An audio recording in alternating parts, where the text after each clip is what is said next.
I see a lot of baby sleep advice that I do not agree with, but it is not dangerous necessarily. Yeah. It's just not what I would do, and it seems a bit nonsensical. Scroll on. And we scroll on. Yeah. I saw something this week that I then shared with you because it actually made me rage. I felt furious.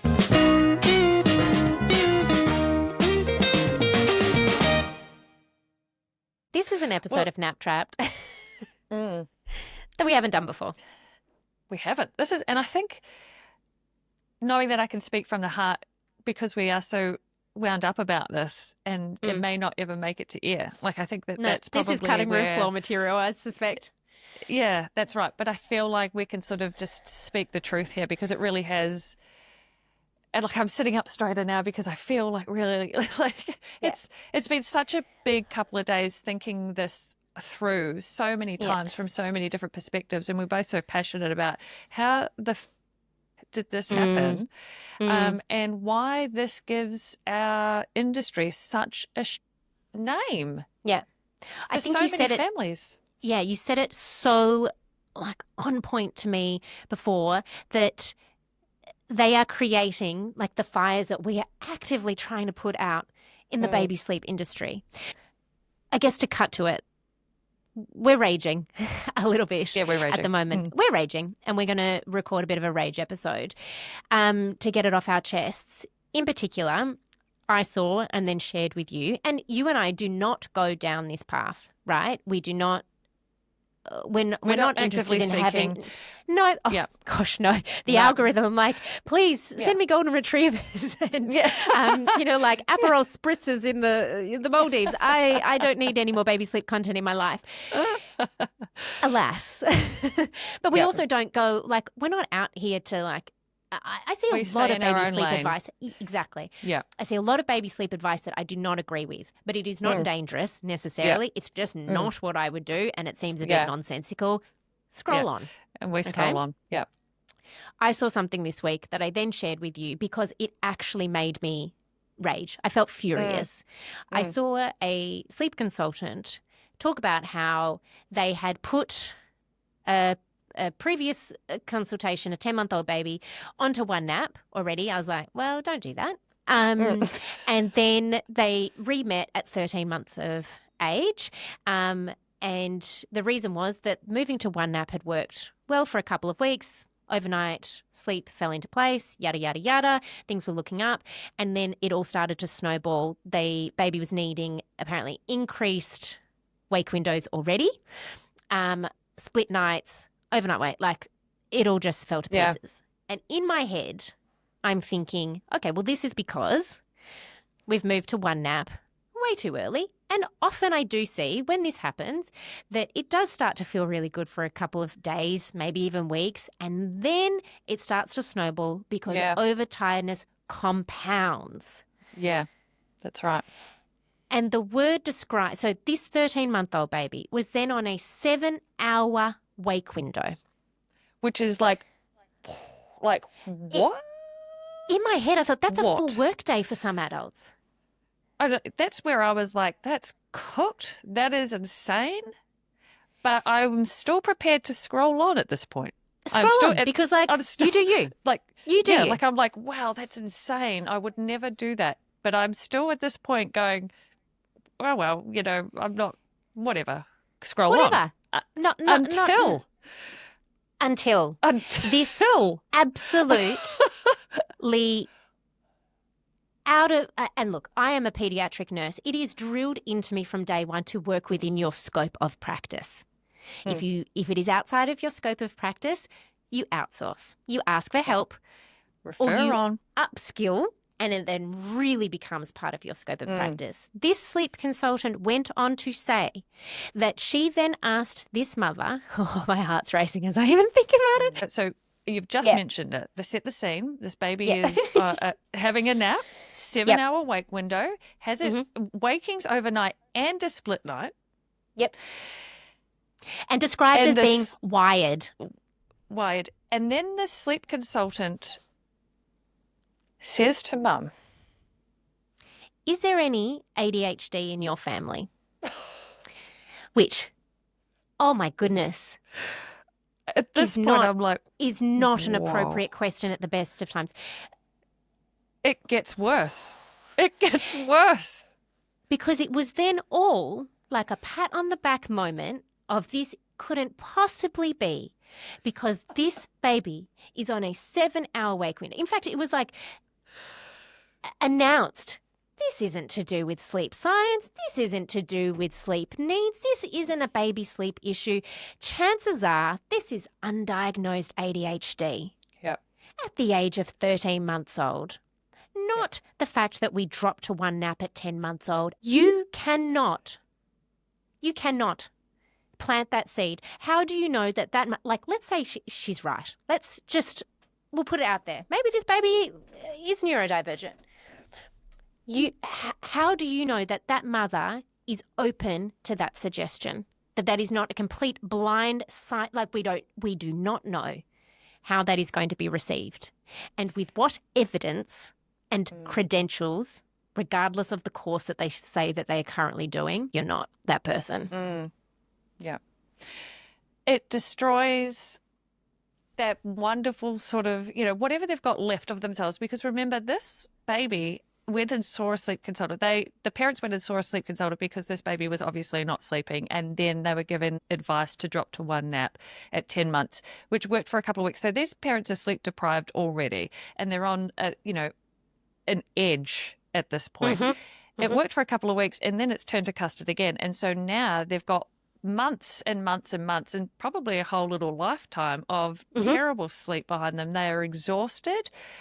That sleep would be, they're done now. They actually think, no, there is absolutely no improvement. This is our lot in life. This is our life, and we've been dealt a really tough card, and now there's no room for improvement. The sleep will never get better. There's no chance we could ever think of getting a beautiful night's sleep again, because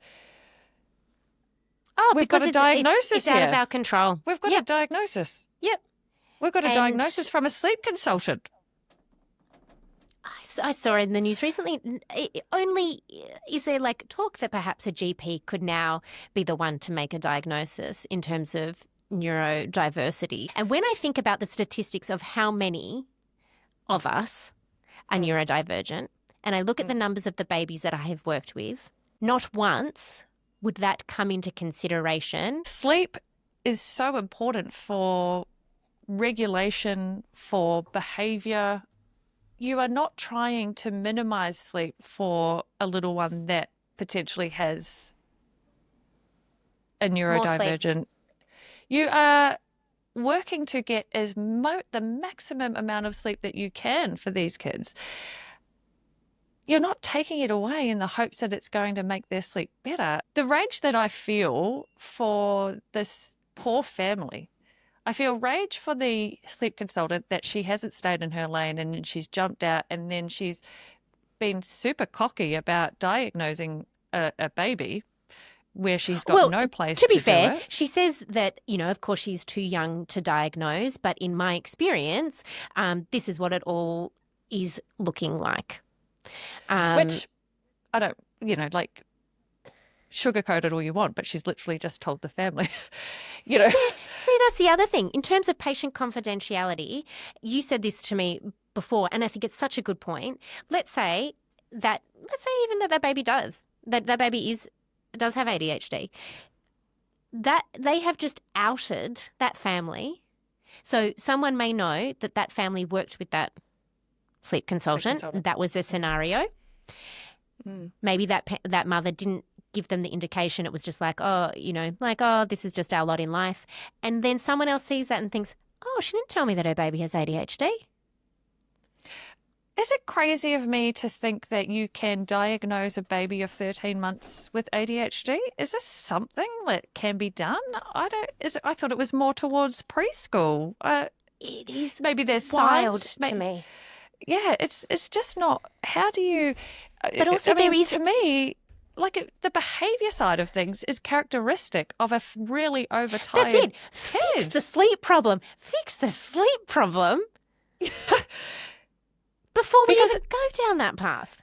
To us, this was the really crazy aspect. Is that's not ADHD. That's wildly, chronically overtired with cortisol levels that would be so high, so extreme that this little one is probably a sweaty little mess and literally cannot function because they are so goddamn tired. They're getting like a 1.5 to 2 hour nap. I don't even know how long the nap was for, but honestly, that the sleep consultant Not is enough like, at 10 to 13 months. Prescribed. It's probably happening from 10 till 10 till 12. This is how I'm sort of picturing it, because like in my mind, surely a 7-hour wake window, surely they're getting their little one into bed by 7. I don't know. It seems I don't crazy, know. But it seems who crazy. bloody knows? But I also think the moment you use the word, sorry, you go. No, we are amped. We're No, I raging. was just going to say, the moment she used the word wired, that is interchangeable with overtired. So you would know what we would do in this scenario. Yeah. I think that's the productive outcome of this. And if this mother is listening, or you know if please, oh my God, please reach out. We will do this for free to help you. And we will do a napped, trapped. And we won't make content tell about it. anyone. No, well, like we are just. It will not be an episode. This is just so wildly crazy to us. How we would have solved the issue was, we don't know why your little one was put on one nap. I suspect it's because there was nap refusal or an inability to settle for the second nap and so forth. We would have created a way for sleep pressure to have been optimized to be able to keep 2 naps in. We would have found a way. You have to be strategic. Yeah, we would have structured things. We would have structured feeds, meals. We would have created enough sleep pressure for these 2 naps to have remained. I have never, ever put a baby on one nap at that age. Because there is no way the answer is, oh, well, we'll just drop to one nap at 10 months old, based on the sleep issues you are experiencing.